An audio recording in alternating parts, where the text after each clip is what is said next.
Kaixo, ongi etorria, azken 5 problemak egingo ditugu. Honela dio, errugbi talde batek 24, 17 eta 25 puntu lortu zituen 2022ko denboraldiko 7., 8. eta 9. partiduetan. Horan badakigu, 7., 8. eta 9. partiduetan puntuei lortu zituztela. Bere partidu bakoitzeko puntuen batez bestekoa altuagoa izan zen 9 partiduen ostean, bere lehen 6 partiduen ondoren baino. Esaldi ondo ulertu behar da, jartzen du. Bere partidu bakoitzeko puntuen batez bestekoa altuagoa izan zen 9 partiduen ostean. Orduan, 9 partidu jolastu ondoren, batez bestekoa izan zela handiagoa, lehen 6 partiduen ondoren baino.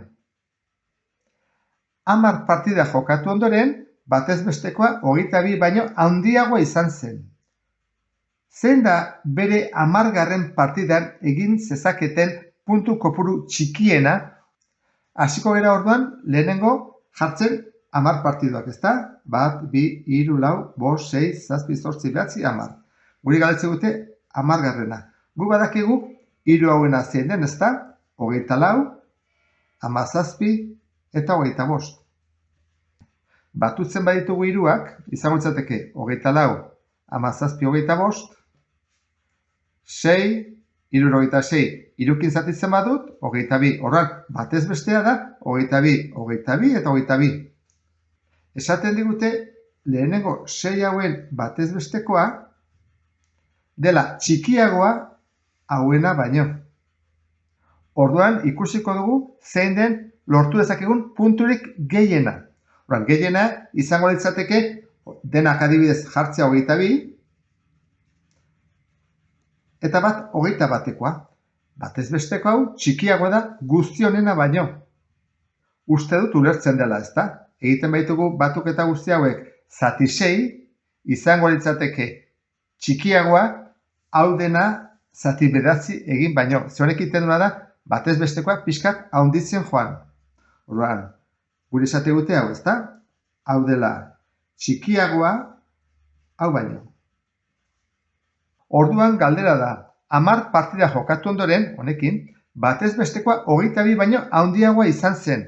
Orduan, 22 baino handiagoa izateko, lehenengo 22 lortu behar du, ezta? Noa lortu ezakegu 22 izatea? Izan beharko lituzke 23. Zergatik? Ze, hemen bat falta zaio, orduan, bat ematen diogu, dena gehituko izateke 22. Baina esaten digute, batez bestekoa 22 baino handiagoa. Orduan, ezin da izan 23. Ze 23kin izango genuke, batez bestekoa 22koa. Hau lortuko genuke. Eta guk hori ez dugu nahi dugu gehiago. Orduan, ze izan behar du? Bat gehiago. Pixka bat pasatzeko. Orduan, erantzun zuzena izango izateke C. 24. 27.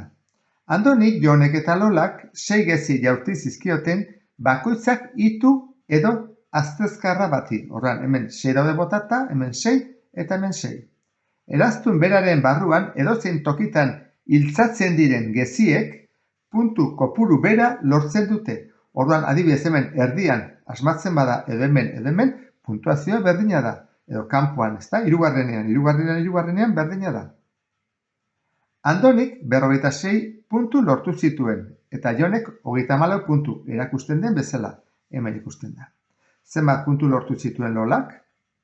Orduan, hau antolatzeko behar bada egokiena taula bat egitea izan daiteke. Taula bat azkar egingo dugu. Izango litzateke horrela. A, B eta C jarriko dugu. Eta hemen Andoni, Jon eta Lola. Andonik zer ditu? Erdian 3, ezta? Eta bigarrenean 1. Eta kanpoan 2. Jonek erdian 1, erdian 3, eta kanpoan 2. Eta Lolak ditu 2, 2, eta 2. Konturatzen bazea, ditu 3 gehi 1, 4, erdia. 1 gehi 3, 4 erdia, 2 gehi 2, 4 erdia. Horan, hemen, da, bi hauen batura den erdia. Orduan, hori egin dezakegu. Andonik zenbat ditu? 46 puntu. Eta Jonek, 34. Orduan Lolarena nola egingo genuke? Batuko genituzke biak, 46 gehi 34, eta zati bi. Hau izango litzateke 80 zati bi 40. Beraz, erantzun zuzena D izango litzateke. 28. Hexagono erregular bat lau laukitan eta hexagono erregular txiki batean banatzen da. Hora, hemen dugu hexagono erregularra eta barruan zer dugu? Hexagono txiki bat, erregularra baita ere, eta lau lauki. Kolorestatutako eremuaren azalera eta hexagono txikiaren azalera lauren proportzioan daude. Zein da erlazioa hexagono txikiaren azalera zati hexagono handiaren azalera? Lehenengo ulertu bat dugu proportzio hori, ezta? Lau zer da? Lehenengo esan duna, kolorestatutako eremuaren azalera, hori da lau. Eta 3, hexagono txikiaren azalera. Jarriko genuke era hontara. Azalera, kolorestatua, zati, azalera, hexagono txikia, izango zateke, lau baldin badira, hau da 3. Handiagoa da, kolorestatutakoa hau baino, ezta? Guri eskatzen digute proportzioa da goian hexagono txikia eta behan hexagono handia. Orduan, hau jarriko nuke goian, ezta? Hexagono txikia goian, 3 da, eta jarri beharko duguna da hexagono handia. Txikia eta hemen handia. Goian 3 da, ikusi dugu, ezta? Eta behan zer dago? Jarri behar dugu guztia. Orduan, guztia kalkulatzeko da. Kolorestatutakoa zenbat da? 4. Eta kolorestatu gabea, laukiak, haunen berdina da, eta haunen berdina. Orduan, kolorestatu gabea dira beste 4. Eta hexagono osoa izateko zer falta zaigu? Hexagono hau ere, bai? Orduan, nik batutzen baitut. Kolorestatua, kolorestatu gabea, eta hexagonoa izango dut hexagono handia. Orduan, 3 zati 11. Beraz, erantzuna izango litzateke A. 29. testu asko du, orduan poliki-poliki joan behar dugu irakurtzen. Luisek ondo-ondoko 6 zenbaki idatzi zituen, 6 paper pusketan. Orduan, zenbakia dira ondo-ondokoak. Jarraiak, adibidez, 6, 7, 8, 9, 10, 11. Zati bakoitzean zenbaki bat esaten du.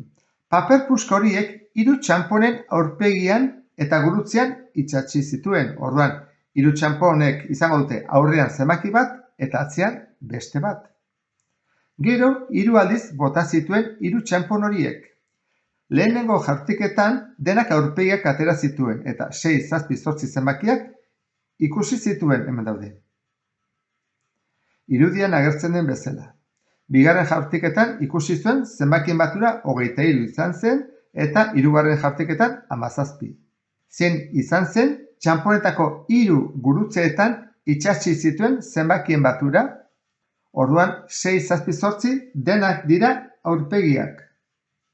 Galdetzen dizkigute zein dian gurutzean. Orduan, hauen beste aldean daudenak galdetzen dizkigu. Eta hortarako bi datu nahiko importante. Bigarren jaurtiketan atazitzen 23 eta 3. 17.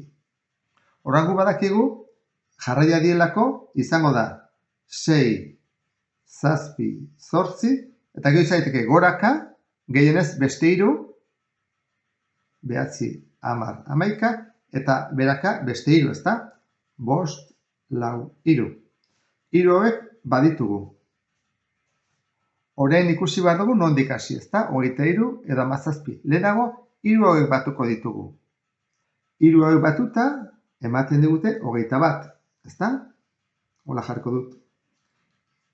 23 nahiko gertu dago 21-etik, baina 17 ez urruti xamar. Orduan, has gaitezke 17-tik urrutiago dagoelako. 17 izateko hemen ditugu bi txikienak 13, 4 falta zaizkigu bakarrik. Orduan, ezin da izan 5, 6, 7, 8. Izan behar da lehenagotik hartu beharko dugu 4-tik, ezta?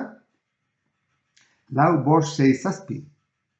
Eta kontuan hartuta beste 23 dela, gorako marko dugu hartzea, ezta? Orduan, 17 lortu daiteke horrela? Bai, ezta? Hau da, 9, 9 eta beste 8, 17 dira. Aukera gehiago ere badaude, ezta? 4 eta 6, 10, eta 7, 17. Orduan, konponduko nuke 4 eta 5 hartuta. Orain ikusi behar dugu, 23 lortzeko 9 nahikoa den edo ez den nahikoa. 3 handienak batuko ditugu. Adibidez, 9, 8 eta 7. Hori da 24. Pasa egin gera. Baina, lortzen badugu bat gutxiagokin, 9, 8 eta 6 batuta izango dituzke 23. Orduan, zenbakiak hauek izango lirateke. 4, 5, 6, 7, 8 eta 9.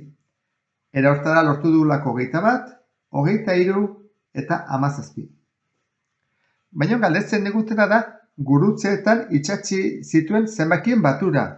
Orduan, hartu behar ditugu besteak, ezta? Imarko dugu 4, gehi 5, gehi 9, horiek dira beste aldean daudenak. Eta batura da 18, beraz, erantzun zuzena, izango litzateke. Azkeneko problema. Sagu batzuk ondoko 3 etxetan bizi dira, 3 hauetan, ezta? Sagu bakoitza bere etxetik atera eta beste 2 etxetako batera joan zen atzo gauean. Biderik laburrena hartuta beti. Orduan, horrek esan nahi du, etxe hontan dagona, joateko onera ez du egin.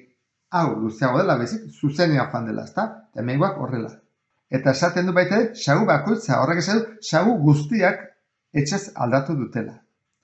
Diagramako zenbakiek etxe bakoitzeko sagu kopurua erakusten dute. Atzo eta gaur. Orduan, atzo hau da, 8, 7, 5 eta gaur daude 6, 10, 4. Zenbat saguk erabili zuten geziak erakusten duen bidea? Modu desberdinak daude egiteko, bat izan daiteke erontara. Jartzitugu etxeak. Eta hasiko gara adibidez hemendik. 5 daude. Orduan, joan daiteke ara bat, beraz, horra, 4 joango litzateke. Orduan, horra, bat joaten bada, ara, 4. Bat joan bada, hemendik zenbat joan behar dute osatzeko 6. Falta zaizkio beste 5. Baina, 5 joaten badiaruz, ara zenbat joango dira? Beste 2 7 zeudelako. Orain, onera 4 etorri badira, zenbat falta zaizkio? 6. Orduan, aruz 6 joango dira, era hortara 10 ditugu, onera zenbat etorri behar dute 4 izateko? Aruz joan badin badira 6, honea etorriko dira 2. Era hortara, osatuko genuke diagrama. Erantzuna zein izango izateke 5 eta 6 gurutzatzen dienak, 11 B izango izateke erantzun zuzena.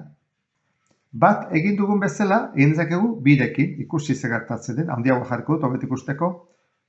Lehen hasikia batekin. Guazen pentsatzea, 2 joaten direla horrea. Horra, 2 joaten badia, honea zenbat etorriko dira 3. 5 direlako. Honea 3 etorri dira. 10 behar dira. Zenbat etorriko dira? 7. Orduan, honea etorriko dira 7. Oan, osatuta daude 10. Horrela, 2 joan badira, 6 behar ditugu.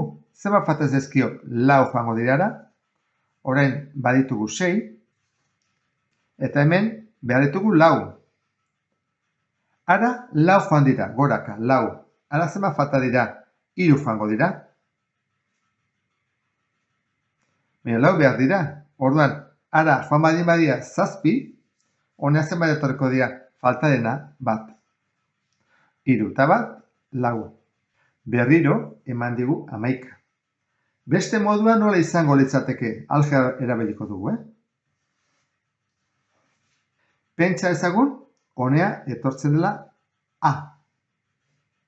Eta ara joaten diala B. Orduan, honea zenbat etorriko dira? zortzi ken A, ezta? Zortzi ken A. Ze, ara A joaten bada, hemen besteak, zortzi ken A. Eta horrela joaten bada B, honea zenbat etorriko da? Zazpi ken B.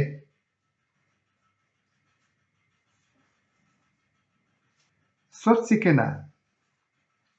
Eta zazpi ken B batutzen baitu biak, hola egiten baitu biak, zenbat eman behar dute?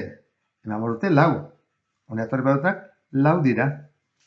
Horran, egin dezakeguna da, hemen A batu eta hemen B batu, horran, geldituko litzateke hemen A gehi B, eta hemen izango litzateke zortzi gehi zazpi, 15, ken lau. 15 ken lau, da 11. A gehi B, 11 da derrigorrez. Horrela amaituko genituzke problema zailenak egiten. Bideoa lagungarria izan zaizulakoan beste bat arte. Agur!